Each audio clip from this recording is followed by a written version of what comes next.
dari suka ditanyakan ini kan, kelebihan kekurangan kamu apa? Nah, Benar-benar mengalami atau hanya tahu teorinya aja. Dia akan kelihatan menjawab tuh. Ya pertanyaan-pertanyaan yang tanda kutip iseng lah. Tapi Iya, sebenarnya ada maksud. ada maksud kelihatan Yes. apa sih suruh nyanyi padahal Ah, ah. ternyata ada hal yang mau dipertimbangkan juga Betul, di situ. itu betul. Selamat datang di No Baper Podcast nongkrong bareng Pertamina. Tepuk tangan dong.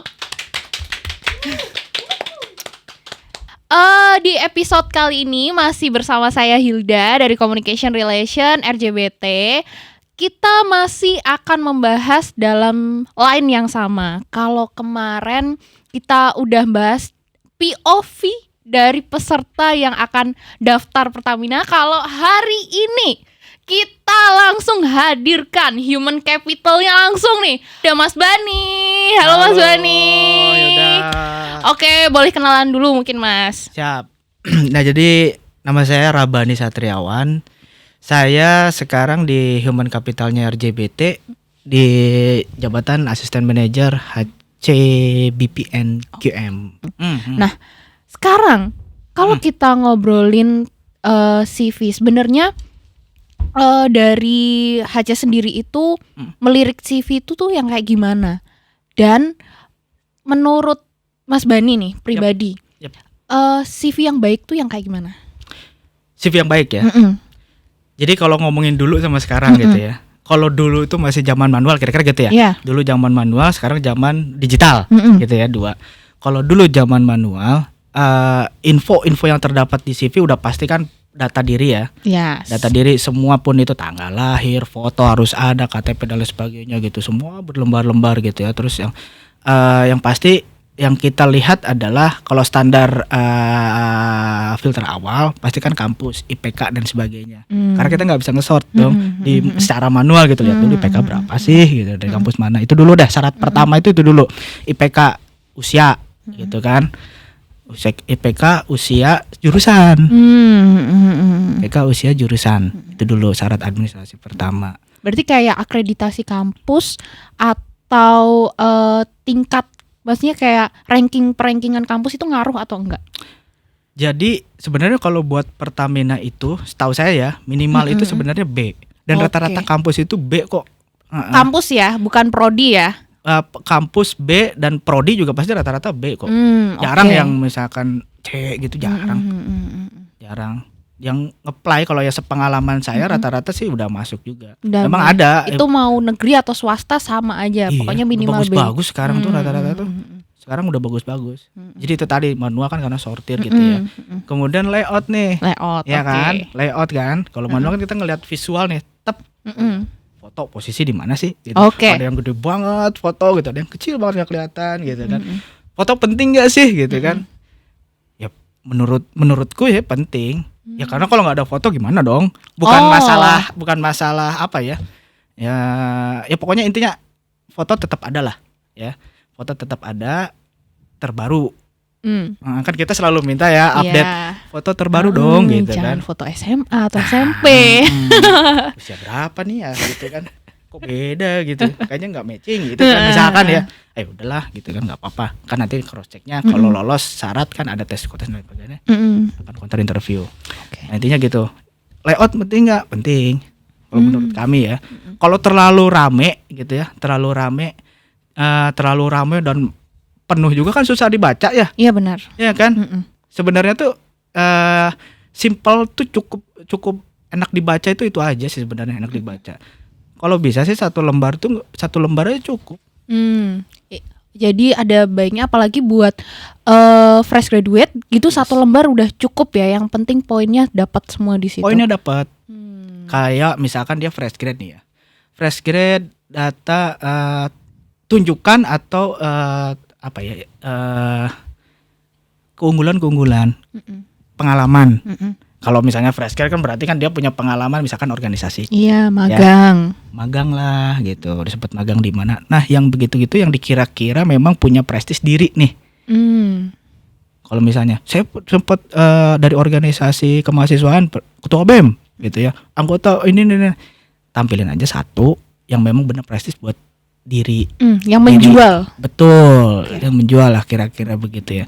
Menjual 1 atau 2 yang benar-benar prestis. Itu yang apa namanya menjadi key point juga gitu dilihat. Kemudian juga prestasi akademik kalau ada poin-poin itu. Masih terkait CV nih karena kan itu yang utama ya, yang jadi apa ya, jualan diri secalon Betul. pegawai gitu ya. Nah, kalau sekarang ada isu-isu itu, bukan isu sih sebenarnya, jadi hot topic. Kalau CV itu sekarang ATS. Sebenarnya kalau di Pertamina sendiri itu mandang nggak sih kalau CV ATS sama CV yang non ATS? Kalau misalnya sebenarnya kalau saya lihat ya zaman sekarang gitu ya, kan jadi sama semua nih karena sudah digital gitu ya. Kita cuma tinggal udah field aja gitu. Semua orang tuh sama gitu. Jadi mau bentukannya apa nggak terlalu, yang penting kontennya itu yang tadi saya sebutin. Oh ya, gitu. konten isinya ya yang penting ya. Yang penting isinya. Yang penting Oke. isinya, keunggulan diri, bagaimana cara menjual, nggak perlu banyak-banyak kok gitu. Itu poin itu yang paling bagus ya kalau misalnya ada punya sertifikat. Oke. Sertifikat ya, mau itu kayak pelatihan atau lomba gitu ya, itu mau cukup ngangkat gitu ya. Cukup angkat. Oke. Biasanya punya nih dilihat gitu. Oh iya, sertifikat sesuai nih jurusannya, apalagi kesesuaian dengan jabatan yang dituju, yang di-apply gitu ya, jabatan yang di-apply. Oh iya nih, relate, align gitu kan. Boleh nih poin plus gitu. Oh, oke. Nah, kalau dari kemarin kan udah nih dari pandangan Mas Daryl dan Mbak Jessica, mereka mempersiapkannya gimana? Nah, kalau dari Mas Bani sendiri, kalau boleh disarankan ke teman-teman yang mau, terutama untuk teman-teman yang mau tes BUMN besok nih dan mendaftar Pertamina, persiapan wawancaranya tuh sebenarnya tuh apa aja nih yang harus dipelajari? Karena kan kemarin diceritain kalau tahapan wawancaranya tuh banyak banget. Oh gitu. Nah, kalau sekarang itu kira-kira berapa tahapan wawancaranya dan persiapannya tuh harus apa aja? Yang pertama persiapan ya. Persiapan wawancara apa ya? Nah, buat teman-teman juga nih, buat teman-teman persiapan wawancara yang pasti fisik bugar lah ya. Artinya bugar, jadi kalian bisa fokus. Terus relax aja. Kadang udah relax. Berdoa lah. Berdoa, buang hajat dulu biar tidak terjadi hal yang tidak diinginkan. Relax. Terus apa namanya, wawancara kan kelihatan orang ya, face to face gitu, entah itu online atau offline. Datang langsung. Iya kan. Berarti terus, nah itu secara profil atau tampilan dulu nih, berpakaianlah yang sopan. Oke. Ya. Bukan berarti harus putih hitam gitu ya. Kadang-kadang datang wawancara, ya ini ketahuan banget nih mau interview gitu ya. Putih hitam. Nggak harus. Kalau di kami sih nggak harus. Yang penting sih ya bukan good looking, enak lah. Rapi lah ya. Ketika berdandan atau misalnya berpenampilan kan pede nih. Iya benar. Tambah pede kan? Betul. Tambah pede. Itu dulu tuh. Kadang kalau udah pede, bismillah jalan. Tuh, itu akan nanti kebawa tenang juga. Interviewernya juga ngeliat first impression dong. Oh iya, kan pegang CV. Ada foto nih. Sesuai nggak ya gitu ya, maksudnya. Oh iya, benar. Ini kelihatan rapih nih. Gitu. First impression. Belum menggali kan. Belum menggali. Tapi setidaknya dia sudah dapat poin dulu ya. Betul. Sudah mempersiapkan diri untuk interview gitu, mempersiapkan diri. Saya niat nih. Gitu. Saya niat nih gitu. Oh ya udah oke, itu satu. Yang kedua, secara persiapan kemampuan teknisnya, umumnya tentang perusahaan yang dituju. Mau nge-apply Pertamina nih. Iya. Ingat, kamu nge-apply ke subholding mana? Betul. Sekarang nih kan udah banyak di subholding. Oke, katakanlah misalkan Senti nih di sini ya. Senti riset kecil-kecilan aja. Mungkin boleh dijelasin Mas, CNT itu apa? Mungkin Commercial and Trading. Atau sekarang subholdingnya itu PT Pertamina Patra Niaga. Oke. Riset kecil-kecilan, bisnisnya nih apa? Ya kan? Paling enggak tahulah nama direktur utamanya siapa gitu ya. ada holding, ada subholding. Nah, proses-proses yang gitu lah. Riset kecil di website banyak lah. Di website lihat website Pertaminanya, Pertamina holdingnya, Persero ya maksudnya ya. Persero sama Patraniaga kalau nge-apply-nya ke Patraniaga. Itu riset kecil-kecilan aja. Bisnisnya apa, macam-macam. Ada marketing kan, sales, ada juga operasional, supaya distribusi. Saya nemuin juga ada beberapa yang kamu nge-apply apa di sini? Ya Pak, saya Pertamina Patraniaga. Oke. Pada saat itu saya cari yang untuk operasional. Oke. Tapi dia ngejelasinnya selalu marketing. Nah, saya tanya, selain itu ada bisnis yang kamu tahu nggak terkait ini? Oh ya Pak, saya taunya marketing penjualan lubrikan. Oh, terlalu marketing. Berarti dia ya kami nggak perlu tahu, nggak perlu harus detail banget ya. Detail bagus, sebenarnya bagus. Cuman nggak perlu. Kulit-kulitnya juga sebenarnya udah cukup tahu karena kan levelingnya kita lihat nih. Ketika menginterview, ini pesertanya fresh grade bukan? Ya kan? Oh, kalau fresh grade berarti kan kita juga men-setting fresh grade kan? Oh ya, berarti kemampuan atau pengetahuannya sebesar sebanyak apa gitu kan? Berarti nggak perlu bisnis umum aja udah cukup gitu. Kayak kalau dari level 1 sampai 5 mungkin di level berapa Mas kira-kira kalau fresh grade gitu? Sebenarnya level 2 lah. Oh, level 2 cukup. Oke. Level 2. Kalau level 1 tuh misalkan tahu nama aja udah cukup. Ya kan? Direktur tahu siapa? Oke, bisnisnya apa ya kira-kira? Nah, udah naik tuh level 2. Oh, oke. Gitu kira-kira sih ya. Dari apa namanya, dari pengetahuan. Tadi 2 kan? 2 ke pengetahuan.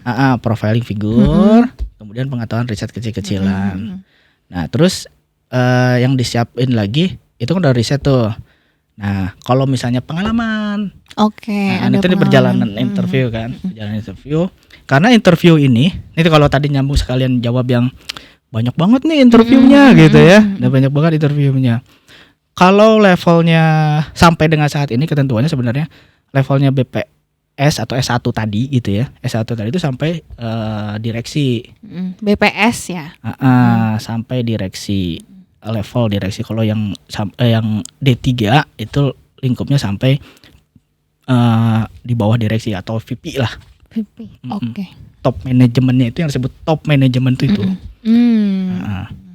Ya ada user juga dulu gitu. Ada interview user, mungkin level manajernya baru ke level VP, baru ke level direksi. Gitu. Mungkin ya disebut banyak. Ya paling 2 atau 3 lah. 2 atau 3 kali interview. Oke, enggak yang sampai harus 5 kali interview gitu, enggak ya Mas, paling cuma 3 gitu ya. Paling banyak 3 lah kayaknya. Pengalaman saya 3 sih. 3, paling 2 juga udah ada, udah cukup lah. Kalau ditanyakan ini kan, kelebihan kekurangan kamu apa? Nah, ini nih. Ya kan? Iya, yang sering jadi bingung ya sebenarnya kalau ditanyain kayak gitu. Gak usah bingung sebenarnya mah. Kelebihan, oke, Pak, saya orangnya detail. Jawabnya begitu ya. Jawabnya begitu. Pak, saya orangnya detail. Oh ya udah, pekerjaan yang kamu detail itu seperti apa sih? Nah, dari situ kan kami gali nih contohnya. Jadi banyak jawab jadi dengan contoh yang pernah dirasakan, yang pernah dilakukan gitu ya. Oh iya Pak, saya pernah mengerjakan waktu di kampus, nggak apa-apa ngerjain kampus saya sebagai apa gitu ya. Saya sebagai apa yang kamu kerjakan, kayak gitu. Oh ya, terus nanti kendalanya apa sih? Nah, ditanya begitu. Dalam satu kegiatan itu biasanya dalam satu rangkaian itu, dalam satu aktivitas, dalam satu proyek, misalkan gini, Pak, saya dulu pengalaman jadi ketua BEM, misalkan ya, ketua BEM. Oke, kamu berapa lama? Misalnya, 2 tahun Pak. Ada kendala nggak ketua BEM? Gitu kan? Oh iya Pak, kalau misalnya nggak ada kendala, nggak menarik juga nih, nggak mungkin nih gitu kan? Mungkin. Oh ya, nggak ada kendala Pak, fine aja gitu. Kita gali lagi, kamu ngerjain apa? Waktu di BEM itu ada program apa sih? Oh iya Pak, kita dengan apa ya program bakti kampus misalkan apa gitulah, bikin acara alumni misalkan. Sebenarnya kan di situ kelihatan ya, bikin acara alumni. Oke, kamu sebagai apa? Oh, saya ketua panitia. Digali lagi tuh. Oh, dia kerja nggak nih? Ya kan kita pengen tahu nih. Oh ya, kamu membawahi siapa aja sih? Teman-teman kamu siapa aja gitu kan? Itu akan kelihatan tuh. Dia benar-benar benar-benar mengalami atau hanya tahu teorinya aja. Dia akan kelihatan menjawab tuh kayak gitu. Jadi biasakan menjawab tuh dengan contoh yang kita alami sendiri. Apapun itu nggak harus di kampus ya. Misalkan kejadian di luar kampus pun, tapi kamu punya problem solvingnya. Problem solving. Oke. Jadi emang dijelaskan kayak saya punya sikap disiplin. Nah, itu terus dikasih hal yang relate sama disiplin. Terus contohnya tuh apa kayak gitu ya. Jadi nggak hanya sekedar omongan aja, tapi ada pembuktiannya juga. Iya. Oke. Gitu. Itu kan bahasnya dari kelebihan tuh. Kan kekurangan nih.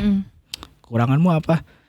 Saya telat bangun Pak, misalkan. Jadi itu kasih tahu tuh. Nah, saya pasang ini Pak, pasang alarm. Enggak, saya minta mak saya bangunin. Apapun lah usaha itu yang gimana caranya kamu berusaha untuk menjadi orang morning person, misalkan kalau tadi gitu ya. Jadi ada upaya untuk memperbaiki hal itu. Oke. Gak ada masalah sebenarnya. Kalau punya kekurangan, semua orang juga punya kekurangan pasti, kan, ya kan? Pasti. Kekurangan, nggak apa-apa sebenarnya. Interview kasih tahu. Justru itu benar-benar kita kita lihat. Oh ya, nih orang memang benar-benar apa adanya nih, gitu. Kan kita menggali informasi. Gitu. Apakah benar kalau misal kita wawancara itu emang harus pintar public speaking? Ya, public speaking. Apakah perlu gitu ya orang yang memang jago banget public speaking? Sebenarnya tidak mandatory ya, nggak mandatory. Ibaratnya kalau untuk rekrutmen yang fresh graduate gitu ya, public speaking yang jago banget pengalaman sebenarnya nggak perlu sampai hype banget, nggak perlu sih, nggak perlu. Cuman gini, nah itu balik lagi, kamu tuh nge-apply jabatan untuk apa nih? Yang penting bisa ngomong dan mempresentasikan diri dia gitu lah. Betul. Ya Mas. Oke. Nah, kalau secara general ya Mas, dari rekrutmen yang sebelumnya, itu tuh satu line kriteria pegawai Pertamina yang dicari HC itu tuh kayak gimana? Yang dicari HC kriteria. Sekarang kan ada akhlak nih. Iya. Berdasarkan kebijakan perusahaan, ketentuan perusahaan, kementerian sampai Pertamina udah pastilah akhlak, dan pasti ada tes akhlaknya juga tuh. Nah, kalau tips wawancara kemarin kan sempat diceritain tuh dari Mas Daryl dan Mbak Jessica.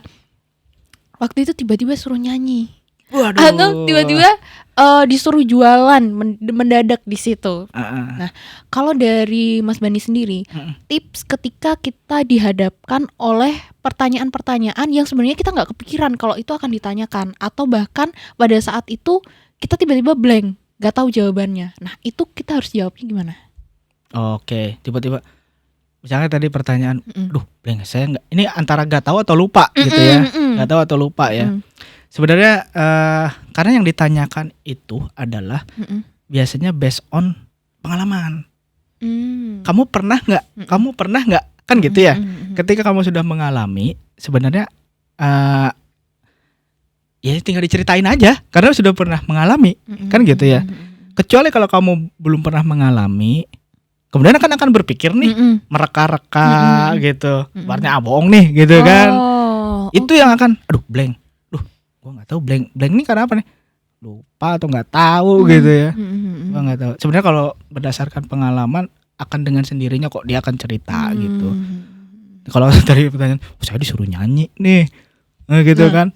Dia kali nulis kali hobinya nyanyi. Atau gitu. Mungkin dari usernya sendiri punya maksud lain nih, mau ngetes itu buat misal untuk percaya dirinya dia, atau kalau kemarin tuh sebenarnya kamu loyal nggak sama saya kayak gitu, maksudnya mau maksudnya kalau diminta sesuatu tuh oke, kayak gitu, atau terlalu banyak alasan. Betul. Gitu. Jadi ya. sebenarnya itu salah satu trik mengetes. Waduh, mengetes ketinggian ya. Bener apa yang Hilda bilang gitu ya. Ketika udah kamu nyanyi gitu kan, nggak perlu mikir panjang, jalanin aja dulu. Bukan hasilnya dulu, tapi jalan atau enggak gitu, mau atau enggak. Bener itu. Bener. Salah satunya ya pertanyaan-pertanyaan yang tanda kutip iseng lah, tapi sebenarnya ada maksud. Ada maksud, kelihatan apa sih suruh nyanyi, padahal ternyata ada hal yang mau dipertimbangkan juga. Betul, di situ. itu betul. Oke, nah terakhir nih Mas, mungkin boleh dikasih pesan untuk teman-teman nih, khususnya yang mau daftar besok untuk BUMN, itu Oke. boleh dikasih pesan dan motivasi gitu. Kalau pesan saya ya, yang pertamanya pede dulu lah, pede dulu. Kalau anak zaman sekarang saya yakin pada pede-pede. Ya. Kedua, persiapkan diri dalam artian yang tadi saya bilang di awal, profil sebaik mungkin. Jadi apakah itu tahapan nanti interview? Kalau interview misalnya online atau offline, tetaplah sebaik mungkin, rapi. penampilan sebaik mungkin. Kemudian yang riset tadi saya bilang, yang dituju perusahaan yang akan kamu apply itu, terus sejauh mana sih keinginanmu?